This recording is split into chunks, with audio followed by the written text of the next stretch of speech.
Welcome back खवातीन वज़ात। Senior तज़िया निगार senior सहाफ़ी समी इब्राहिम साहब हमारे साथ मौजूद हैं। हम जंग बंदी के हवाले से बात कर रहे हैं, गज़ा के हवाले से बात कर रहे हैं। एक सवाल छोड़े गया था, मैं वहीं से स्टार्ट करता हूँ। समी साहब, जिस तरह मसल पावर दिखाई पाकिस्तान ने इंडिया के खिलाफ, मसल पावर दिखाई ईरान ने इसराइल के खिलाफ, तो एकदम से जंग बंदी भी आ गई। ट्रंप साहब भी अपने इंटरेस्ट को सेव करने के लिए बीच में आ गए। गज़ा के निहत्ते मुसलमान हैं, उनको मारा जा रहा है। इसके अलावा अगर आप दुनिया में पूरे मुसलमान कंट्रीज़ देखें तो उसमें 4 ही मुल्क आपको नज़र आते हैं, पाकिस्तान, ईरान, मलेशिया, तुर्की, जिन्होंने कुछ न कुछ, जिनके पास ऐसा साजो सामान मौजूद है कि उनकी तरफ अभी कोई नहीं देख सकता। 54 का तो वही हाल है सर। बिल्कुल ऐसा ही है। और अगर ये 54 सिर्फ इस हद तक कि मुत्तफिक हो जाएं कि ये जो 3-4 ममालिक हैं ये जिस तरफ जाएंगे, हम सब अपना वज़न इनके पलड़े में डालेंगे, तो इतने फोरम हैं। आप देखिए, यूनाइटेड नेशन का फोरम है, वहाँ पर जो मुसलमानों के साथ ज़्यादती हो रही है उसको आप बिल्कुल रोक सकते हैं। उस पर एक आप इतनी स्ट्रॉन्ग आवाज़ बुलंद कर सकते हैं और दुनिया को वो चीज़ सुनना पड़ेगी। कितनी बड़ी मार्केट है, देखिए 1.5-2 अरब मुसलमान हैं, कंज्यूमर्स मार्केट है। बिल्कुल। अब कोई ऐसी प्रोडक्ट जो कोई ऐसा मुल्क बना रहा है जिनके ह्यूमन राइट्स का जो रिकॉर्ड ख़राब है, मुसलमानों पे जुल्म कर रहे हैं, अगर आप उसका बाइकआउट कर दें, सिर्फ ये तय कर लें कि हमने ये नहीं लेनी इसलिए कि ये मुसलमानों पे जुल्म कर रहा है, तो बताइए इकोनॉमिकली उसकी वायबिलिटी पर कितना फ़र्क पड़ेगा। कितना बड़ा ये हथियार है।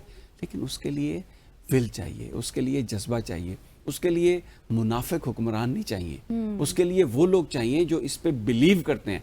अवाम तो खड़ी है। अब देखें, तारीखी चतरौल की हमने हिंदुस्तान की, कितनी बड़ी टेक्नोलॉजी वो दावे करते थे, लेकिन हमारे हवाबाज उड़े और उन्होंने, हमारे जो नौजवान थे सोशल मीडिया पर, उन्होंने रुख मोड़ा, पूरी कौम फौज के पीछे खड़ी हुई और हमने वो जीत लिया। और वो छितरौल का सिलसिला अभी भी जारी है।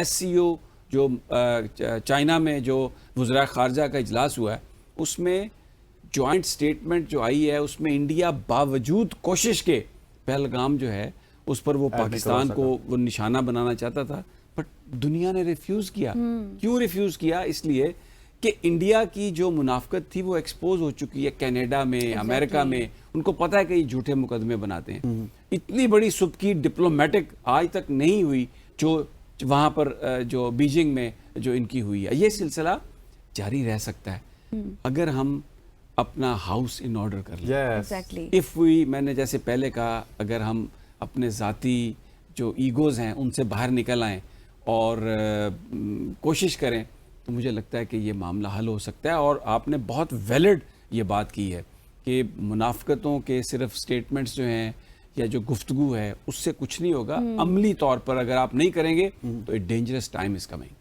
बिल्कुल समी साहब, देखें ना, हम ऑफ द रिकॉर्ड भी बात कर रहे थे, अभी भी आपने जिक्र किया कि हमारा हाउस इन ऑर्डर होना बहुत ज़्यादा ज़रूरी है। क्योंकि आप देखें, जब इसराइल को इतने मिसाइल नहीं लगे, लेकिन जितने लगे उसमें वो बौखला गया, फिर अमेरिका को आना पड़ा। अगर हम पाकिस्तान की बात करें तो ईरानियन वॉर की बात करें तो सबसे मेन कन्फ्लिक्ट उनका क्या था? उनके अपने इंटरनल कन्फ्लिक्ट सबसे ज़्यादा थे।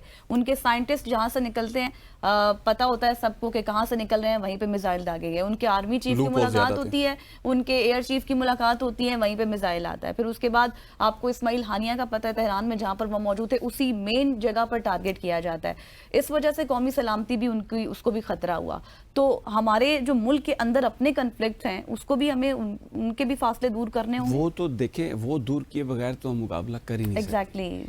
इसके बावजूद मैं ये कहता हूँ, इन तमाम चीज़ों के जो आपने कहा, ईरान ने इसराइल की मिथ तोड़ी। 73 के बाद ये पहली दफ़ा है कि ईरान ने इसराइल की मिथ तोड़ी। हालांकि इस हमले से पहले उन्होंने जो प्रॉक्सीज थी सो कॉल्ड, जिसमें देखें हमास को नुकसान पहुंचाया, हिजबुल्लाह को नुकसान पहुंचाया, सीरिया में गवर्नमेंट चेंज की, हूसियों पर बहुत ज़्यादा अटैक किया, ये सब कुछ करने के बाद वो ईरान पर हमलावर हुए। लेकिन ईरानी एक कौम की तरह खड़े हुए और जो रिजीम चेंज ऑपरेशन की बात हो रही थी उसको उन्होंने डिफाई किया। बहुत सारी और जगहों पर तो रिजीम चेंज के जो अमेरिका के मामलात हैं वो कामयाब हो जाते हैं। मैं इसमें I don't go into the details, लेकिन अगर कौम मुत्तहद हो जाए और अपने फैसले खुद करे तो फिर इसी तरीके से आप अमर्ज होते हैं। जैसे ईरान ने पूरी दुनिया में, ये जो डोनाल्ड ट्रंप की तारीफ निकल रही है ईरानियों के लिए, वो उनके जज्बे को देख के निकल रही है। पाकिस्तान की अगर कोई तारीफ कर रहा है तो वो जो हमारी फौज जिस तरीके से लड़ी है और पूरी कौम उनके पीछे खड़ी हुई है, उस वजह से वो देख रहा है। हम इसको 10 ٹائم بڑھا سکتے ہیں اگر ہم اپنے ہاؤس کو ان آرڈر کر لیں، اور اس میں پاکستان کا ہی فائدہ ہے، اس میں کسی اور کا فائدہ نہیں ہے. اب یہ فاصلے دور کرنے کا وقت ہے، یہ وقت ہے کہ آپ مرہم رکھیں. اب یہ نہیں ہے کہ آپ مثال کے طور پہ ہمارا کریڈٹ جو ہے نا لوگ لیتے ہیں جبکہ وہ کچھ بھی نہیں کرتے. مثال کے طور پہ ابھی ڈپلومیسی کے لیے بہت سارے ڈیلیگیشن باہر گئے، اچھا انہوں نے بہت کوشش کی ہوگی، وہاں پر پاکستان کا نقطہ نظر بھی بیان کیا، لیکن مجھے بتائیے امریکہ میں جو سفارتی ڈیلیگیشن گیا تھا کس سے نہ ان کی کسی سیکریٹری سے ملاقات ہوئی، نہ کوئی سینٹ میں میجورٹی لیڈر سے، نہ کسی مین سٹریم میڈیا سے بات ہوئی. لیکن یہاں پر اسلام آباد میں بینر لگے ہوئے کہ بہت بڑا سفارتکار آ رہا ہے، آئیے اس کا استقبال کریں.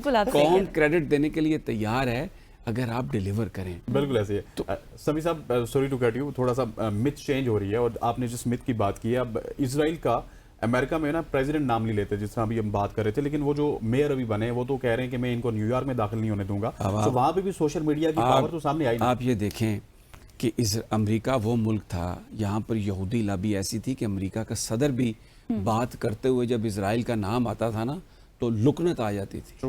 اور اب دیکھیں ممدانی، زعفران ممدانی، جو ایک گجراتی مسلم کا بیٹا ہے، ویسے وہ کمپالا یوگنڈا سے وہ لوگ آئے ہیں، لیکن وہ بندہ جس نے یہ کہا کہ اگر نتن یاہو نیو یارک میں آئے اور میں اسے گرفتار کر لوں گا، وہ بندہ ڈیموکریٹس کی جو پرائمری ہے اس کو جیت گیا. کیا مطلب ہے کہ آپ اگر اوپنلی بات کریں، اگر آپ جو اس کو ایکسپوز کریں منافقت کو، تو پیپل پے اٹینشن. مین سٹریم میڈیا امریکہ کا جو ہمیشہ اسرائیل کو پروٹیکٹ کرتا تھا مجبور ہو گیا ہے ان کی ایٹروسٹیز جو پیلسٹینینز کی ہیں اور جو مسلمانوں کے ساتھ ہو رہا ہے. اور وہاں پر نیو یارک کے اندر ایسا بندہ پرائمری جیت گیا جو کہتا ہے میں نتن یاہو کو گرفتار کروں گا. آپ نے تو مت توڑ کے رکھ دی ہے اسرائیل کی، ایران نے تو برباد کر کے رکھ دیا ان کو. اور ڈونلڈ ٹرمپ میں آپ کو بتاؤں وہ جو فوری طور پر اس نے آ کے کہا نا کہ ہم پیس قائم کر رہے ہیں، اور وہ صرف ایک پہلے اس نے انڈیا کو بچایا، پھر اس کے بعد اس نے اسرائیل کو بچایا، وگرنہ بینڈ بچ گیا تھا، باجا بچ گیا تھا ان کا. تو ابھی بھی آگے وہ کیا کر رہے ہیں، وہاں سے فلسطینیوں کو نکال رہے ہیں، اور مسلمان حکمران جو ہے نا انفارچونیٹلی مڈل ایسٹ کے، وہ ان کے ساتھ مل گئے ہیں.